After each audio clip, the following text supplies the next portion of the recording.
Focus. Ideate. Innovate. Enable.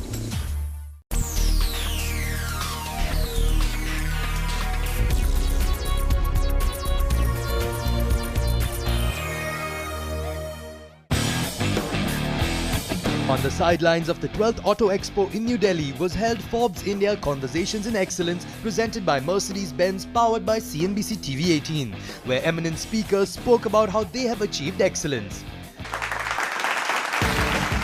After music, sports and design, we hear from writer and director par excellence Raykesh Omprakash Mehra.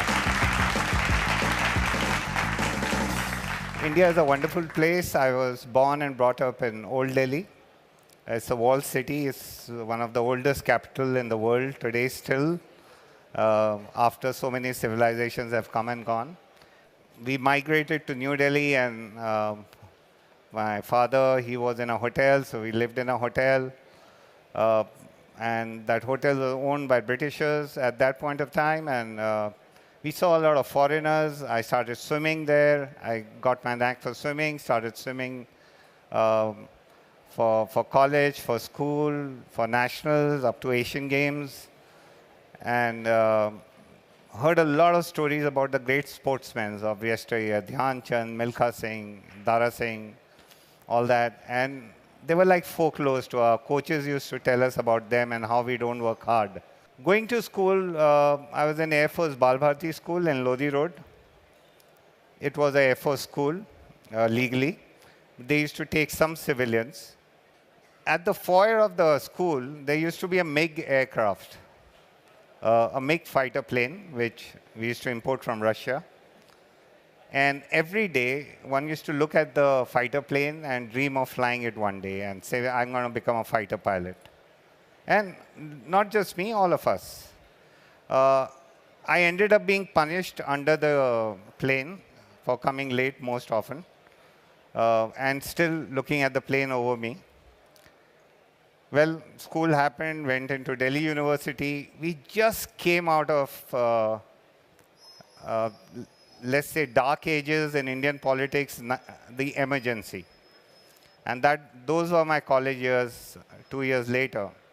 Very politically vibrant, we all wanted to change the world, we wanted to change the country.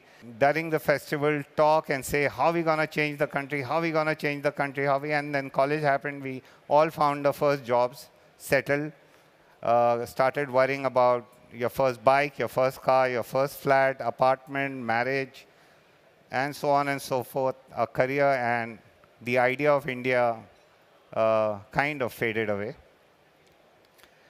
I started with selling vacuum cleaners door to door.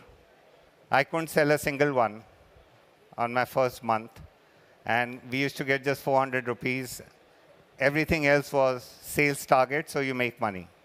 The second one, I realized there's no point going from housewife to housewife and selling a vacuum cleaner, a Hoover. So Delhi has a lot of marriages.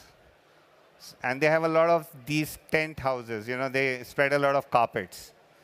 And I had a neighbor who had this business. So I went to him. I said, how do you clean your carpets? He says, don't ask me. I said, I'll tell you how you clean your carpets. Just hang it there. Here's a vacuum cleaner. We got a blower. We got this. And we can clean. Oh, how much is it? I said, only that much. Can I buy 10? I said, OK, it's happening. He bought 10. I said, Mr. Malhotra tent house boss 10. How about Sadar tent house? I'll buy 20. I went to the railway hospital. I went to the institutions after that, stopped going to the housewives. By the end of the third month, my pay packet was 90,000 bucks at that time. And I realized this is too easy. It's not happening. It's boring. You're doing the same thing again. So I left the job. But then Japan was happening to India. Mazda was coming, Toyota was coming, all the LCVs, then the bikes. Suddenly there were colors, there were indicators, it was really good. So I had to be a part of that. There was no question. So I joined an advertising agency who was advertising for Mazda. And they sent me to Japan, I guess, to Japanese-fy me to get some discipline and understand a 7 o'clock meeting is 6:45, not 7:15. Uh, well, experiences all happening. Came back, had a difference with my boss on a commercial with the client. The client wanted to fire us. I went up to my boss and I said, give me a chance to make a commercial. So he said, you want to make a commercial? Nobody makes a commercial in Delhi. It all comes from Bombay, and there are these big ad filmmakers. I said, just give me whatever money you want to give. So he gave 30,000 bucks. He had to save the client. And we did a commercial. It said, fill it, shirt it, forget it, for Hero Honda. And it became historical. Bikes started selling. The client was very happy. I got a double, triple jump in my salary. They even gave me some bikes. But then I realized this is not what I wanted to do. I love making ad films. So I went to my boss. I said, I'm leaving the job. So I went to Bombay to make ad films. I thought Bombay will welcome me. For the next 5 years, there was no work at all. There used to be one commercial in a year, something. So all that happened. Then this agency walked in one day into my office. I had a very small place in Bombay. And they said, you have to do these commercials, but we can't tell you what it is all about, whom you have to do with. I said, wonderful. Break the news. It is very hush-hush. We can't tell you. I said, how will I make it? You have to tell me. You have to make commercials with Amitabh Bachchan. I said, no, he will not do it. No, we've signed him. So we met Mr. Bachchan, and I told him I'm very unhappy. He said, why? I said, I'm also very thrilled I'm getting to work with you. And this is the first time any celebrity is going to come and endorse a product. Televisions and so on and so forth. But I'm really unhappy because all this while I've seen you 80 feet tall, and now you'll be shrunk to 8 inches in a TV, and I'll have the remote. You controlled us, now we're going to control you. He said, that's the future.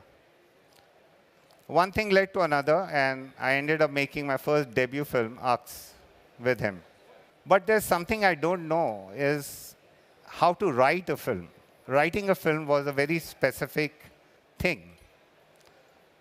It's called a screenplay. So I started reading about screenplay. I said, I'll give myself a break. I'll not make another movie, not even think about making it. For the next 5 years, I saw 50,000 movies, made my own pointers with it, read all the books, and anywhere in the world I used to go, there used to be this writer called Sitfield, his book on screenplays, and I used to pick it up and read it until Sitfield became my guru in absentee. This brought me to my second film called Rang De Basanti. The key point in Rang De Basanti was that there was a huge corruption scandal on MiG aircrafts, which I read in the newspaper. And there was a documentary called Flying Coffins. And my school days, the MiG came back to me. I said, OK, I couldn't be a fighter pilot. Let me do something about the fighter pilots who are dying in peace situation. And then I made a film called Delhi 6, which was about old Delhi. That's the pin code ID, 110006. All my childhood experiences, vignettes from my childhood, my neighbors, my relatives, what I saw happening, people intolerant in this country, the Hindus, the Muslims, the ethnic violence, all that came in. When we shifted from Old Delhi to New Delhi, we came to a refugee colony called Lajpat Nagar, where most of the refugees from partition had come. People who had lost during the ethnic violence of 1947. I had heard horror stories. It was the children who suffered. And one of my childhood heroes from National Stadium, when I used to go swimming, was Milkha Singh. He was just 12 years old, so witnessed the massacre of his mother, father, sisters, brothers, and came from now Pakistan to India, picked up a knife to survive, joined the Indian Army, went out to win 77 gold medals out of the 80 international races he ran, broke the Asian Games double record, Commonwealth Games record, Olympic record, the world record. Fantastic. How does this happen? I'm in a business, or my life is about people, so it's always about emotions. For me, this is not a car. I can see happiness, I can see hard work, perseverance, I can see people who are going to sit in this. It's about that. It's not just something red in color, made with a lot of power, excellence, and engineering. It's not just that. So for me, excellence has always been serving people, reflecting people in whatever little way I can do. Obviously, you have to keep at it. Obviously, the life is too short. It's very difficult to do it in one lifetime. But there are no complaints because there is so much to learn from. So if you take the baton from there and just hand it over, and can be just a link in the chain. I believe excellence in Indian cinema, I can talk about cinema, that's the only thing I know, is emerging. There is a school of thought where we want to tell Indian stories to the world. We don't want to make American ideas made in India. We want to make Indian ideas and sell them to the world and show it to the world. Slowly but surely grow that and export our culture through our films, our stories, tell it to the whole world, and I hope they listen to them. Thank you very much.